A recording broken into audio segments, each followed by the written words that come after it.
আমি বলছি যে আমি আপনার কোনো কথা রাখতে পারবো না। শেষবারের মতো আর একবার ভেবে দেখো বললে।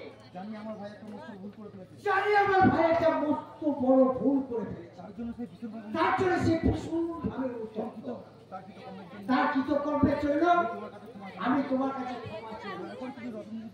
দয়া করে তুমি রত্নদীপকে বিয়ে করতে রাজি হও। না, আপনার ভাইকে আমি কখনোই বিয়ে করতে পারবো না। কারণ আমি ধূমকেতুকে ভালোবাসি, আমি তাকেই বিয়ে করতে চাই। কি বলে বলবে? তুমি ধূমকেতুকে ভালো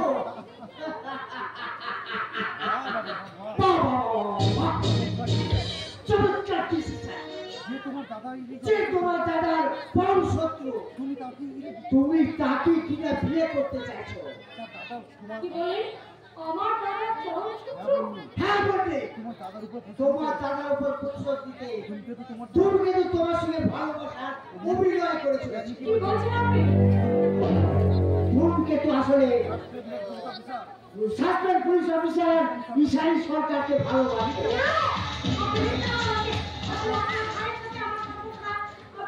আমি ভেঙে দিচ্ছি বলে আমি এসব কথা বলছি।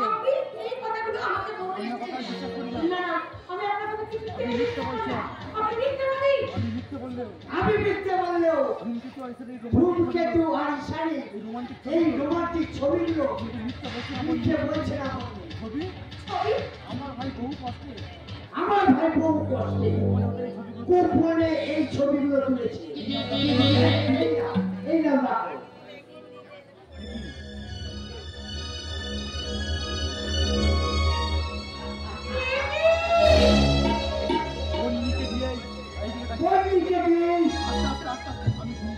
আমি ধূমকেতুকে শেষ করে দেব।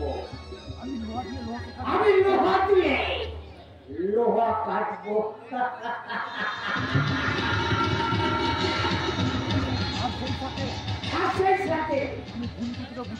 আমি ধূমকেতুকে বুঝিয়ে দেব।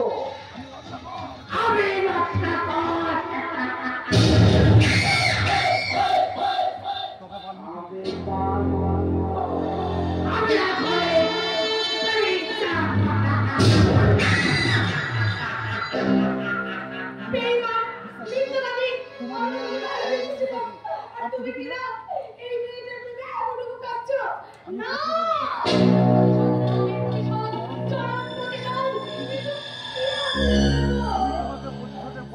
আমি তোমাকে প্রতিশোধের পথটা ভালো।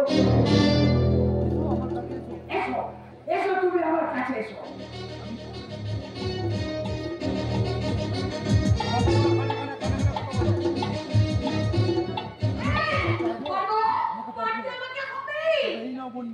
তবে এই নাও বললে তোমার প্রতিশোধের হাতিয়ার। ভালোবাসার কথা ভেবে দুর্বল হয়ে পড়ো না। তুমি জানো দুর্বল হয়ে পড়ো না। তুমি ধূমকেতুকে মনে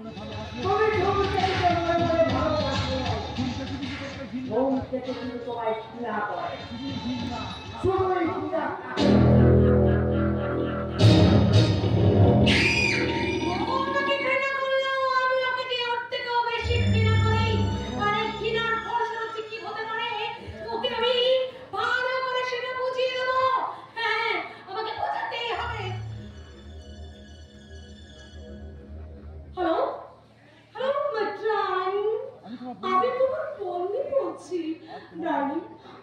আমি কতদিন তোমাকে দেখিনি, তোমাকে আমার দেখতে ইচ্ছা করছে ডার্লিং।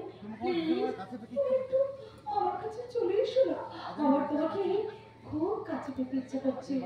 জানো আজ বাড়িতে কেউ নেই। না আমি তোমার কোনো অজর আপত্তি শুনবো না। আজ আমি তোমাকে উজাড় করে সব কিছু দেবো। প্লিজ এসো না, একটিবার এসো।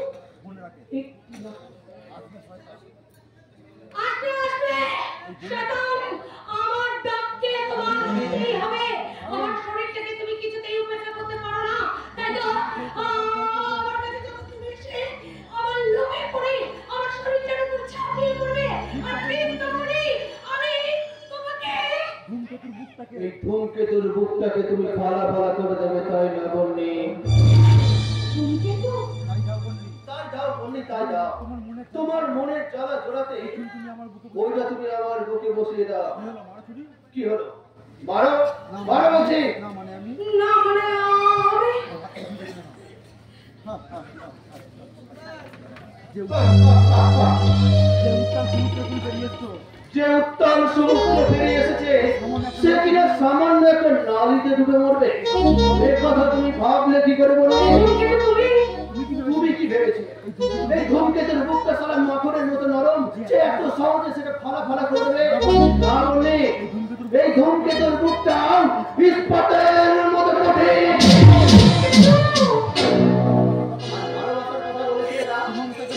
তোমার মতো একটা নোংরা মেয়ে যার চরিত্রের ঠিক নাই তাকে কখনো ভালোবাসা যায় না, বড়জোর করুণা করা যায়। কিন্তু আজ তুমি আমার কাছ থেকে সেটাও পাবে না বললে। কি এবার তুমি আমাকে কি ব্যস্ত কেন? তুমি আমাকে কি ব্যস্ত কেন? গোল করে ঘোরো, গোল করে ঘোরো, গোল করে ঘোরো। আমার বিশ্বাসকে ব্ল্যাকমেল করে, আমার বিশ্বাসকে ব্ল্যাকমেল করে আমাকে তুমি খুন করো, আমাকে তাই না? খুন করতে ঘোরো, গোল করে চাই না ঘোরো। বলে। আজ আমি খুন করবো। আজ আমি খুন করব।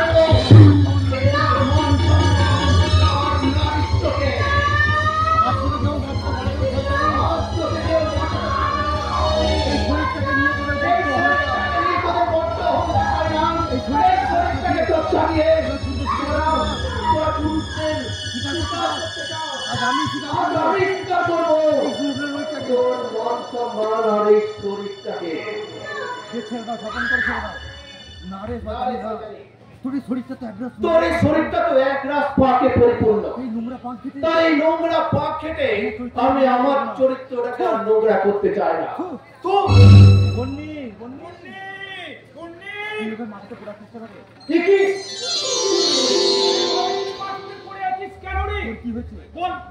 তোর কি হয়েছে? আমি তোমার বোনকে রেপ করেছি শালা। আমি তোমার বোনকে রেপ করেছি বিলাস বলো। কি বলে তুমি? কি বললে তুমি? আমার একমাত্র আদরের বোন আমার একমাত্র আদরের বোন, যাকে ভুল করে আমি একটা চর দিলাম। যাকে আমি কোনোদিন ভুল করে একটা চর পর্যন্ত মারিনি, তাকে কিনা তুমি? তাকে কেনা তুমি? তোমাকে আমি ছাড়বো না, ধূমকেতু। তোমাকে আমি ছাড়বো না ধূমকেতু, তোমাকে আমি ফাঁসিতে ঝুলাবো। আসলে বিলাস বলো তা তুমি পারবে না। আদালতে তুমি প্রমাণিত আদালতে তুমি প্রমাণই করতে পারবে না তোমার বোনকে রেপ যে আমি তোমার বোনকে রেপ করেছি। করেছি। কারণ আদালতের কাজ করা আমার আমার ওকে তোমার বোনকে যখন প্রশ্ন করে বলবে, বলো তো মা, ও তোমার কোথায় কোথায় হাত লাগিয়েছিল, আর হাত ছাড়া ও তোমার শরীরে আর কি কি লাগিয়েছিল, তোমার উপর অত্যাচার করছিল। আর ও যখন তোমার উপর অত্যাচার করছিল তখন কি তুমি ব্যথা পাচ্ছিলে নাকি এনজয় করছিলে? এইসব প্রশ্নের উত্তর দিতে তোমার বোন পারবে তো বিলাস বর্মন? চুপ করো, তোমার শত্রুতা। আমার সাথে তো তোমার শত্রুতা। তুমি আমার বোনকে তাহলে তুমি আমার ওই বোনটার উপরে ভাবে প্রতিশোধ নিয়ে কেন? মাস্টারের সাথে তো তোমার শত্রুতা ছিল বিলাস বর্মন। আর প্রতিনিধি তার প্রতিশোধ নিতে তার নিরপরাধ মেয়েটার উপর তোমরা রেপ করেছিলে কেন? বলো, বলো তুমি কে? আমি কি বললাম দাদা? আমি কি শুনলাম? একটা মেয়েকে তুমি যার কিনা মানুষকে শরীরের পায়ে দেওয়া কথা, সেই কিনা মানুষ সেটি বসে আছে। আমি মহাপাপ করেছিল বোন। আমি মহাপাপ করেছি রে বোন, আপনি পাপের সাজা দিতি আর সেই পাপের সাজা দিতে ঈশ্বর বোধ হয় ঈশ্বর বোধহয় এই ধূমকেতুকে তোর হাত দিয়ে তোমার সর্বত করলো। এত বড় তোর সর্বনাশ করলো। তুমি তো আমার কোনো সর্বনাশ করেনি দাদা। আমার দেবতা কখনো একটা দেবতা কখনো একটা মানুষের অনিষ্ট করতে পারে না দাদা। বাকি বলনি। এ তুই কি বলছিস বললি? আমি ঠিকই বলছি দাদা, আমি ঠিকই বলছি। অথচ আমার এই মরা মনটাকে খুন করে আমার মনটাকে পবিত্র করে তুলেছে দাদা, পবিত্র করে তুলেছে। আমি আগেও যেমন ছিলাম আমি আগেও যেমন ছিলাম তেমনই আছি। আজও তেমনি আছি দাদা। বললি? তাই তোমার আর তাই তো আমার চিৎকার করে বলতে ইচ্ছে করছে, তোমার মতো একটা অসৎ চরিত্রের মানুষ যদি দাদা হতো, তার আগে যদি ওই মানুষটা আমার দাদা হতো, সেটা অনেক গৌরবের দাদা, অনেক গৌরবের, অনেক পূর্ণি কি তাহলে আমায় ঘৃণা করে চলে গেল? শুধু বলতে নয় বিলাস বর্মন, সারা দেশের মানুষ তোমাকে ঘৃণা করে। কারণ তোমাদের মতো উকিলেরা তো এই দেশের আইন ব্যবস্থাকে বিপথে চালিত করে দোষীকে নির্দোষ আর নির্দোষকে দোষী প্রমাণ করে। তোমরা দেশের শত্রু, এই সমাজের শত্রু। আমাদের দুনিয়া আমাদের তোমাদের জন্যই আমাদের এই দেশ আজ একটা দুর্ভাগা দেশে পরিণত হয়েছে। না দুর্নীতি না না না ধূমকেতু না, স্বাস্থ্য লোভে আমি আর স্বার্থের লোভে আমার কর্তব্যকে বিক্রি আমার কর্তব্যকে বিক্রি করে মানুষের সাথে বেইমানি আমি মানুষের সাথে বেইমানি করব না। আদর্শ উকিল হয়ে একজন আদর্শ উকিল হয়ে আদালতের নির্দোষী সুবিচার আদালতে নির্দোষীদের সুবিচার আর দোষীদের সুবিচার দিতে শাস্তির ব্যবস্থা করে আমি শাস্তির ব্যবস্থা করে দেশের দুর্ভাগ্যের আমার দেশের কলঙ্ক আমি মুছিয়ে দেব। It's my is my